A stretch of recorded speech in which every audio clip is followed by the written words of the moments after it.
जय हिंद दोस्तों, रखिएगा चैनल में आपका स्वागत है। दोस्तों कैसे हैं आप? उम्मीद करता हूं कि आप अच्छे होंगे। दोस्तों एक सोसाइटी है राजस्थान की जिसका नाम है voice of ex serviceman society, जिन्होंने पीसीडीए को एक रिप्रेजेंटेशन दिया पूर्व सैनिकों की मांगों को लेकर। सबसे पहला पॉइंट रखा वेटेज को बहाल किया जाए, रैंक वेटेज को बहाल किया जाए।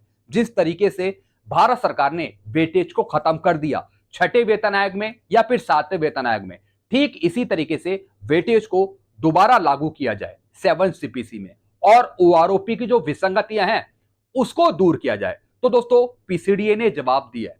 पीसीडीए ने बताया है क्या रैंक वेटेज को दोबारा लागू किया जा सकता है या फिर नहीं लागू किया जा सकता, और इसी पर मिनिस्ट्री ऑफ डिफेंस ने भी जवाब दिया है वेटेज के बारे में। जी हां दोस्तों, और दोस्तों और भी कुछ क्वेश्चन पूछे गए हैं पूर्व सैनिकों की मांगों को लेकर। तो सबसे पहला प्रश्न तो यही था कि वेटेज को बहाल किया जाए। क्या मिनिस्ट्री ऑफ डिफेंस, क्या पीसीडीए वेटेज को बहाल कर सकते हैं या नहीं कर सकते? तो दोस्तों पीसीडीए ने क्या कहा है इसके बारे में मैं आपको आगे बताऊंगा। फिर दोस्तों एक और क्वेश्चन पूछा था इक्वल एमएसपी को लेकर। क्या ओआरजेसीओस को बढ़ी हुई एमएसपी या फिर इक्वल एमएसपी मिल सकती है या नहीं मिल सकती ऑफिसर्स के समान? क्या ओआरजेसीओस को 15,500 मिलिट्री सर्विस पे मिल सकती है या नहीं मिल सकती? इसके बारे में मिनिस्ट्री ऑफ डिफेंस ने क्लैरिफाई किया है, मिनिस्ट्री ऑफ डिफेंस ने बताया। इसके बारे में भी हम आगे बात करेंगे। फिर दोस्तों एक और क्वेश्चन पूछा था कि ऑफिसर्स को फायदा होता है ओआरओपी में। जब भी ओआरओपी आती है तब ऑफिसर्स की हमेशा ज्यादा पेंशन बढ़ती है और इसके मुकाबले ओआरजेसीओस की इतनी पेंशन नहीं बढ़ती। ऐसा क्यों? इसका जवाब दिया है मिनिस्ट्री ऑफ डिफेंस ने। इसके बारे में भी हम आगे बात करेंगे। फिर दोस्तों एक और क्वेश्चन पूछा था रैंक वेटेज को लेकर। जी हां दोस्तों, जो पीसीडीए ने जवाब दिया है रैंक वेटेज के बारे में, उसका रेफरेंस दिया है पीसीडीए ने मिनिस्ट्री ऑफ डिफेंस का। जी हां दोस्तों, मिनिस्ट्री ऑफ डिफेंस ने बहुत पहले ही क्लैरिफाई कर दिया था क्या रैंक वेटेज को लागू किया जा सकता है या नहीं किया जा सकता। और दोस्तों ये क्लैरिफाई किया है पॉइंट नंबर 9 में, ये मैं आपको आगे समझाऊंगा। फिर दोस्तों एक और क्वेश्चन पूछा था demand of 75% pension of last पे ड्रॉन। जी हां दोस्तों, जो पूर्व सैनिक हैं या फिर पेंशनर्स हैं उनको लास्ट पे ड्रॉन का 75% पेंशन दी जाए। जैसा आपको पता है 1/1/2006 से आपको पेंशन मिली लास्ट पे ड्रॉन का 50% पेंशन, तो ठीक इसी तरीके से 50% को हटाकर 75% पेंशन आपको दी जाए लास्ट पे ड्रॉन का। तो क्या मिनिस्ट्री ऑफ डिफेंस ऐसा कर सकती है? मिनिस्ट्री ऑफ डिफेंस क्या कहती है इसके बारे में, भारत सरकार क्या कहती है इसके बारे में हम आगे बात करेंगे। मैं आपको जवाब दिखाऊंगा कि मिनिस्ट्री ऑफ डिफेंस ने क्या कहा है। फिर दोस्तों अगला क्वेश्चन पूछा था 2006 से जो पहले आए हैं पेंशनर्स, क्या उनको एमएसपी दी जा सकती है या फिर नहीं दी जा सकती? मिनिस्ट्री ऑफ डिफेंस इसके बारे में क्या सोचती है, इसका जवाब भी मैं आपको आगे समझाऊंगा। तो दोस्तों बस यही कुछ जानकारी है जो मैं आपको देने वाला हूं। जी हां दोस्तों, जो पूर्व सैनिकों की मांगे हैं उसके बारे में जवाब पूछा गया पीसीडीए से या फिर भारत सरकार से। तो क्या जवाब दिया गया ये मैं आपको समझाने वाला हूं। वीडियो में आगे बढ़ने से पहले एक छोटी सी अपील मैं आपसे कर रहा हूं। अगर आप पहली बार मेरा चैनल देख रहे हैं या फिर ये वीडियो देख रहे हैं तो आप मेरा चैनल सब्सक्राइब भी कर सकते हैं जिसका नाम है रक्षित खन्ना, क्योंकि ऐसी जानकारियां, सही जानकारियां आपको मिलती रहती है इस चैनल के माध्यम से।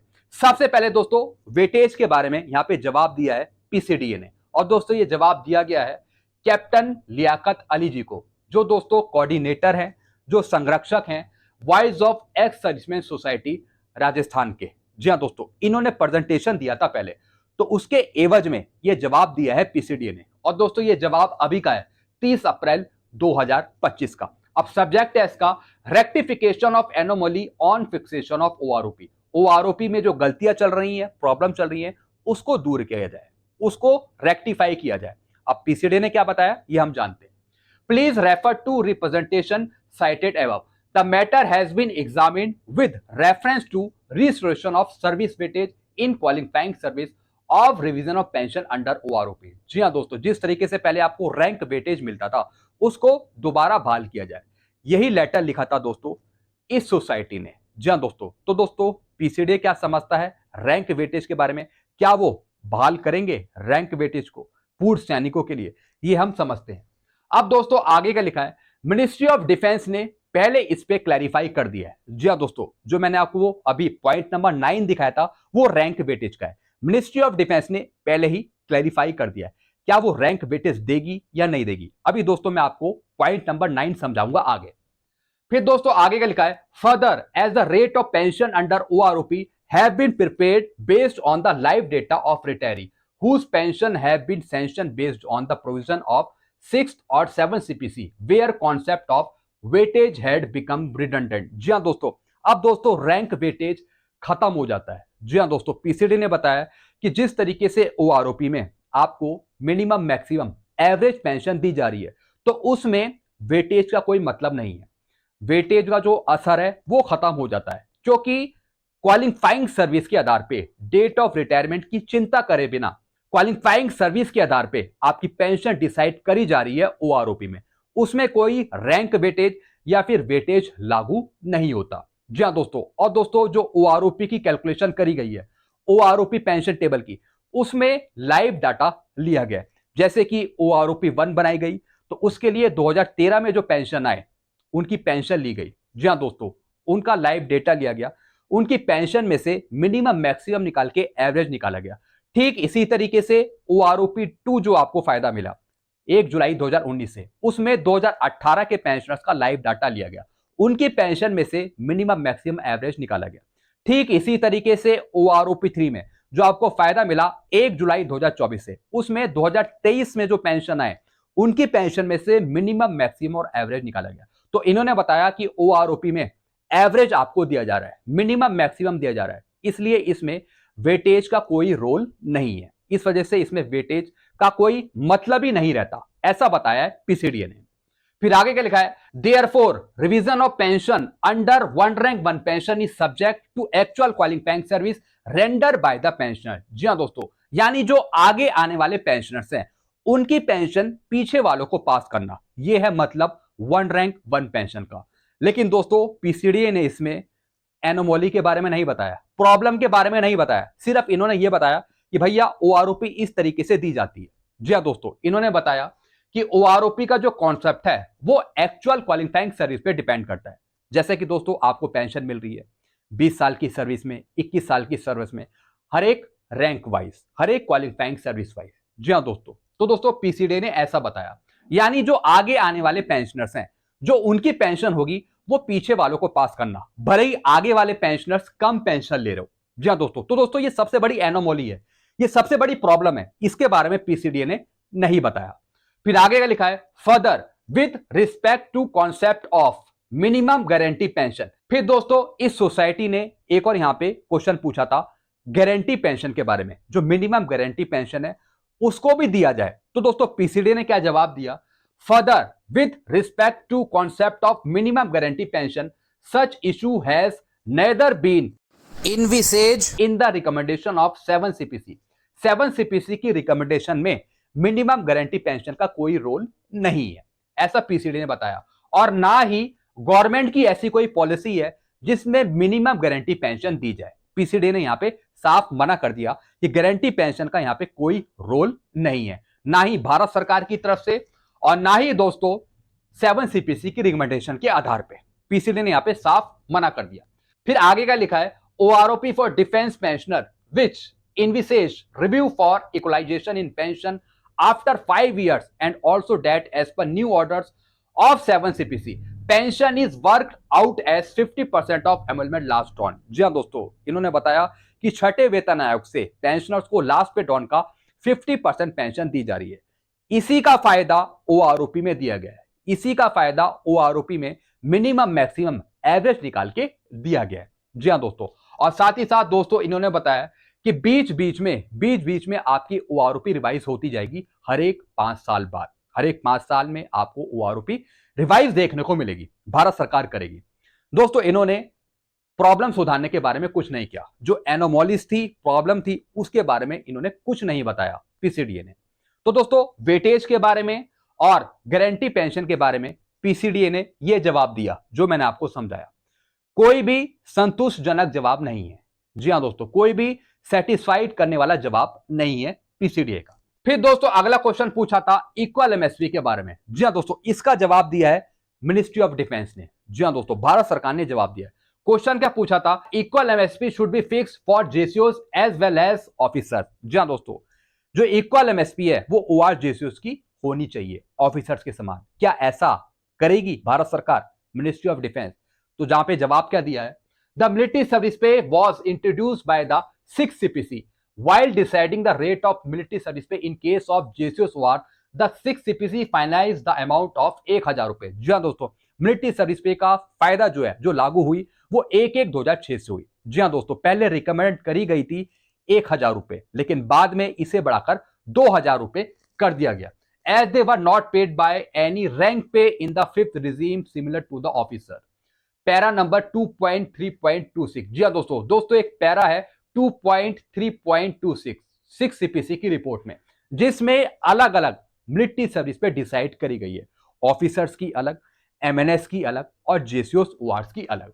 However the government increase the amount to ₹2000 रुपए पर मंथ। जी हाँ दोस्तों, सबसे पहले रिकमेंड, जैसे मैंने आपको बताया, 1000 रुपए करी गई थी, लेकिन भारत सरकार ने उसे बढ़ाकर 2000 रुपए कर दिया।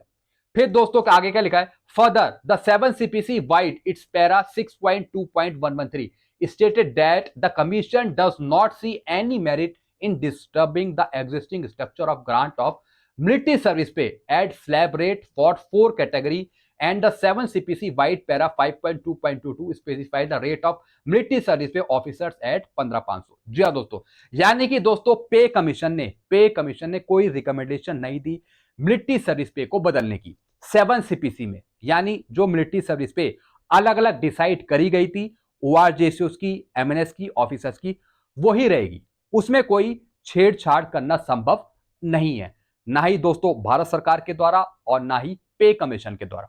ऐसा दोस्तों इन्होंने बताया, यानी पे कमीशन ने जो रिकमेंड कर दिया वही भारत सरकार यहां पे मंजूर कर रही है, ऐसा इन्होंने बताया। लेकिन फिलहाल मिलिट्री सर्विस पे यहां पर इक्वल नहीं हो पाएगी, जो ORJCOs अभी ले रहे हैं 5200, वो वही लेते रहेंगे, ऑफिसर्स के समान आपको मिलिट्री सर्विस पे नहीं मिलेगी। ऑफिसर्स के समान जो हम डिमांड कर रहे हैं कि हमें 15,500 मिले, वो ही दोस्तों नहीं हो पाएगा, ऐसा इन्होंने यहाँ पे क्लैरिफाई किया।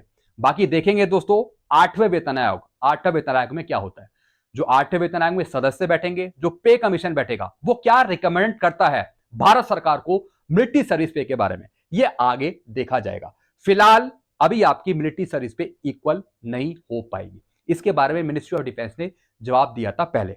अब दोस्तों इसमें रिस्क का कोई मैटर नहीं लिखा, रिस्क किसको सबसे ज्यादा है इसके बारे में कोई बात नहीं करता। सबसे ज्यादा रिस्क ORJCOs को, तो उनको ज्यादा MSP मिलनी चाहिए, इसके बारे में मिनिस्ट्री ऑफ डिफेंस ने चुप्पी साध ली, कुछ नहीं बोला। आप दोस्तों अपने सुझाव, अपने कमेंट रखेगा नीचे। फिर दोस्तों अगला क्वेश्चन यहां पे पूछा था, officers have been more benefit than jawan and honorary ranks in fixation of pension under OROP2।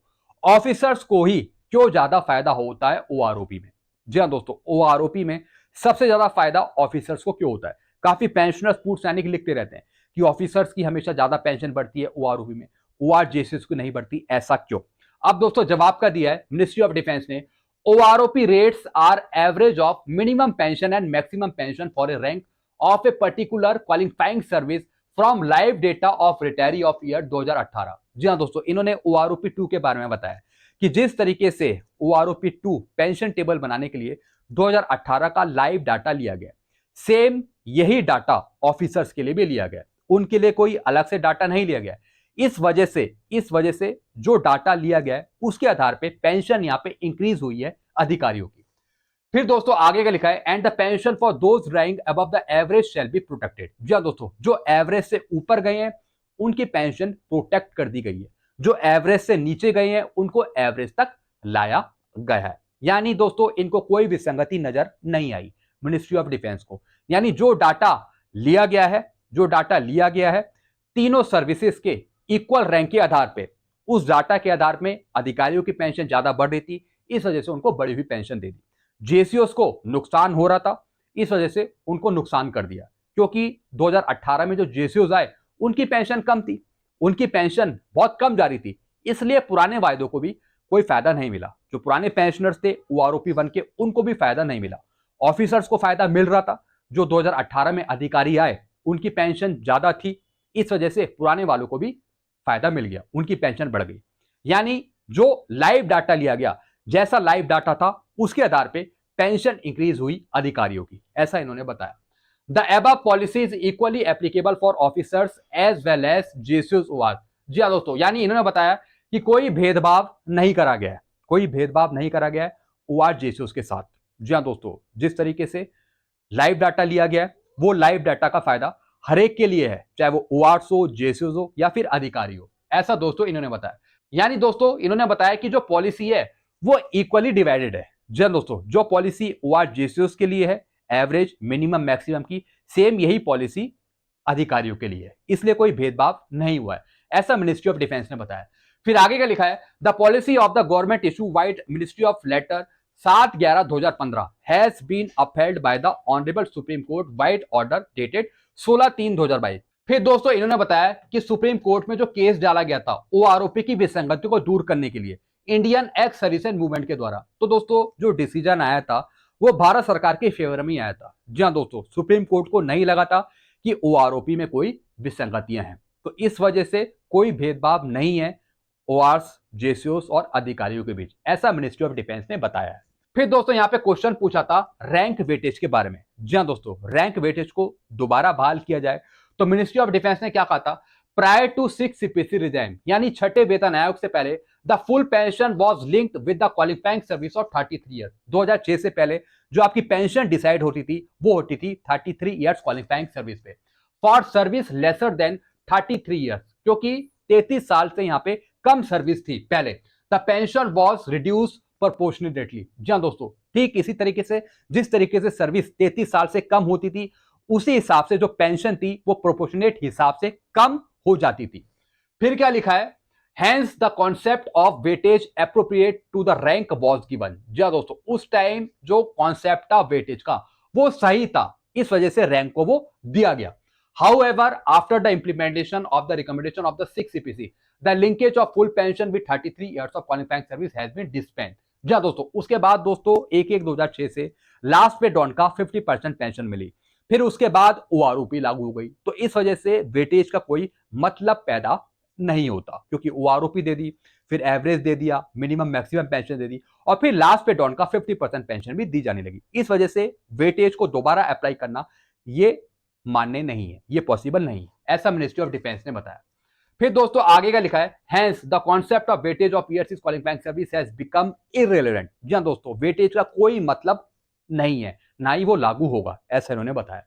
फिर दोस्तों एक और क्वेश्चन पूछा था, डिमांड ऑफ 75% पेंशन लास्ट पे डॉन। जिस तरीके से अभी आपको लास्ट पे डॉन का 50% पेंशन मिल रही है, तो 50% की जगह 75% पेंशन दी जाए, तो इसके बारे में मिनिस्ट्री ऑफ डिफेंस ने क्या बताया, as per existing provision service pension is calculated at rate of 50% of last emolument drawn by defence forces personnel. जी हाँ दोस्तों, जो डिफेंस पेंशनर्स हैं, आर्म फोर्स के पेंशनर्स हैं, उनको 1/1/2006 से लास्ट पे डॉन का 50% पेंशन मिल रही है।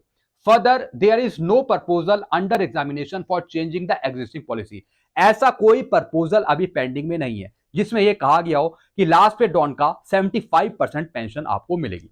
ऐसा दोस्तों इन्होंने यहां पे क्लियर कर दिया, अभी 75% लास्ट पे डॉन का आपको पेंशन नहीं मिलेगी, ऐसा कोई प्रपोजल पेंडिंग में नहीं है, ना ही भारत सरकार इसके बारे में सोच रही है। इसके बारे में दोस्तों यहां पे मिनिस्ट्री ऑफ डिफेंस ने क्लैरिफाई किया। फिर दोस्तों अगला क्वेश्चन यहां पे पूछा था, जो 2006 से पहले आए हैं पेंशनर्स, उनको MSCP दी जा सकती है या नहीं दी जा सकती। क्वेश्चन क्या था, benefit of MSCP may be extended to pre 2006 retiree. जो 2006 से पहले आए हैं, क्या उनको MSCP दी जा सकती है या नहीं दी जा सकती।